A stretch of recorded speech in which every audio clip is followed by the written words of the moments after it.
Kita teruskan lagi topik firman Tuhan mengenai mengasihi Yesus. Mengasihi Yesus. Kita melihat lagi ciri-ciri dari anak Tuhan yang mengasihi Yesus. Ada tanda-tanda dari anak-anak Tuhan yang mengasihi Yesus. Apalagi kalau dia mengasihi Yesus dengan segenap rohnya, dengan segenap jiwanya, dan dengan segenap kekuatannya. Dengan segenap jiwa, saudaraku, yaitu dengan segenap pikiran kita selalu mengingat Yesus. Dengan emosi kita rindu kepada Tuhan Yesus, saudaraku. Dan dengan kehendak kita memang kita suka mengasihi Tuhan Yesus. Inilah hukum yang terutama dan hukum yang terbesar firman Tuhan berkata, saudaraku. Kali ini kita lihat satu ciri lagi, saudaraku, yaitu jika kita mengasihi Tuhan Yesus, kita suka berkorban buat dia. Tidak ada yang berat untuk dikorbankan buat Tuhan Yesus, saudaraku. Sebenarnya, saudaraku, korban kita itu dibanding dengan kasih Tuhan tidak akan pernah sebanding. Tuhan telah memberikan kasih-Nya yang luar biasa kepada kita. Bahkan pada waktu kita masih dalam dosa. Buku 1 Yohanes 4 ayat 19 berkata, kita mengasihi karena Allah lebih dahulu mengasihi kita. Kita patut mengasihi Tuhan karena Tuhan telah lebih dahulu mengasihi saudara, mengasihi saya. Dia mengasihi kita, saudaraku, dengan menggantikan kita dihukum supaya kita jangan dihukum. Dia dijadikan dosa supaya kita jadi kebenaran. Dialah substitusi kita, ganti kita. Itulah sebabnya kita diselamatkan oleh Tuhan Yesus. Dan sesudah selamat, Tuhan mengangkat semua kutuk dosa daripada kita dan memberikan kepada kita berkat Abraham. Sehingga kita berada sebagaimana kita ada sekarang. Saudaraku, kita patut mengasihi Tuhan kalau kita ingat dari mana kita dahulu diangkat oleh Tuhan. Dari kematian rohani. Firman Tuhan berkata, dahulu kamu mati oleh sebab segala kesalahan dan dosamu. Kita berjalan dalam kegelapan, tidak ada iman, tidak ada pengharapan, tidak ada hidup. Inilah yang paling parah, tidak ada hidup yang kekal. Tetapi Tuhan telah memberikan kepada kita hidup yang kekal dengan korban yang sangat besar, yaitu Allah memberikan anaknya sendiri, saudaraku. Karena Yesus, saudaraku, dosa kita diampuni, saudaraku, dan Tuhan memberikan kepada kita Roh Kudus yang memimpin kita pada segala kebenaran, pada segala kebenaran. Sesudah itu Roh Kudus, saudaraku, terus memimpinkan kita hari lepas hari. Firman Tuhan berkata Roh Kudus memimpin kita pada segala kebenaran. Firman Tuhan berkata bahwasanya setelah kita dibentuk terus hari lepas hari menjadi bertambah, hari bertambah seperti Yesus. Kita harus berubah kalau kita mau mengikut Yesus. Kita harus berubah dalam pemikiran kita kalau kita mau mengikut Yesus dan sampai kepada panggilan Tuhan Yesus. Kita harus berubah dalam karakter kita, tingkah laku kita kalau kita mau, saudaraku, memuridkan orang lain, saudaraku. Karena memberi teladan adalah yang paling perlu dalam memuridkan orang lain. Kita tidak bisa memuridkan orang lain dengan mengajar saja, tidak. Orang lain melihat hidup kita yang berubah, pemikiran kita yang berubah. Orang lain harus melihat hidup kita yang suci, saudaraku.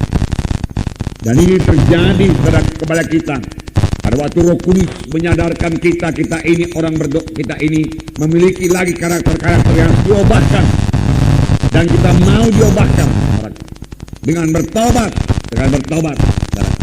Jadi bertobat ini, saudaraku, bukannya pada waktu kita menerima Yesus saja. Bertobat, saudaraku, kita laksanakan sepanjang kita di dunia ini. Saudara, pada hari Minggu kita dengarkan satu gaya hidup yang baru, yaitu gaya hidup yang bersekutu dengan Tuhan Yesus. Gaya hidup, saudaraku, yang berkata-kata dengan Tuhan Yesus, saudaraku, selalu. Gaya hidup berdoa, gaya hidup yang mengingat Yesus, saudaraku. Saudara, satu lagi, saudaraku, saya tambahkan kepada saudara, gaya hidup bertobat. Apa, saudaraku? Gaya hidup bertobat. Kapan Roh Kudus, saudaraku, menegurkan ada sesuatu dalam hati kita yang tidak turut dengan kehendak Tuhan, segera kita bertobat, kita tinggalkan.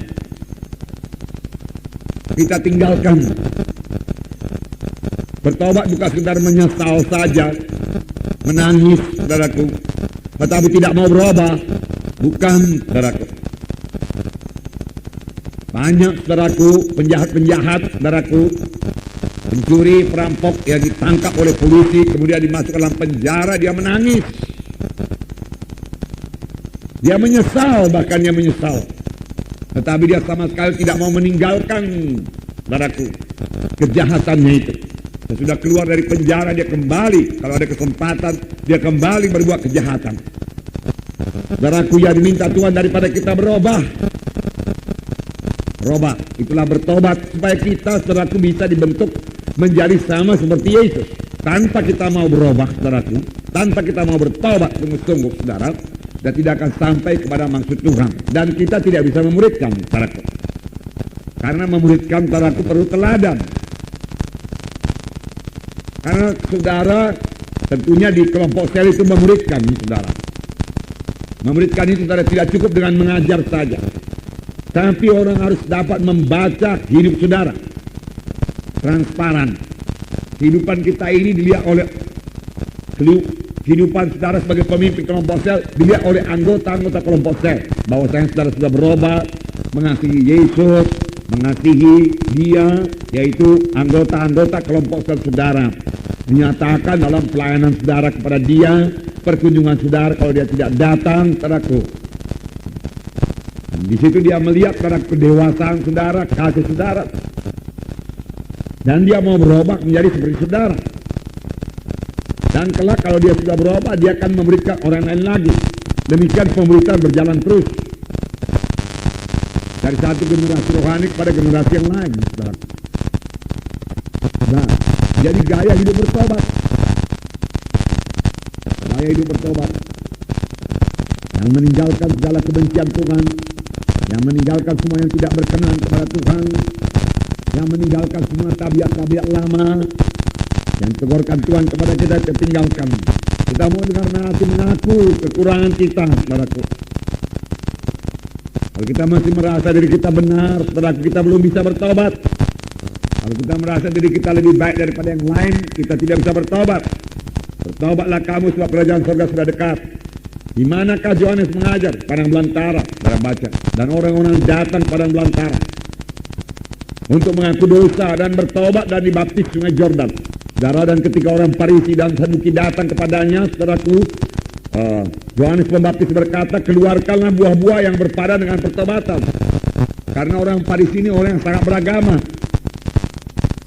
Dia mengatakan dirinya itu mematuhi hukum Taurat, tetapi buahnya tidak ada. Buah pertobatan tidak kelihatan. Namanya saja, saudaraku, beragama. Saudara, agama Kristen tidak menyelamatkan, saudaraku. Gereja, saudaraku, tidak menyelamatkan. Yang menyelamatkan yaitu Tuhan Yesus. Amin, saudara. Siapa yang memiliki Yesus, saudaraku, percaya kepada Tuhan Yesus, dia akan diselamatkan. Dia beroleh hidup yang kekal.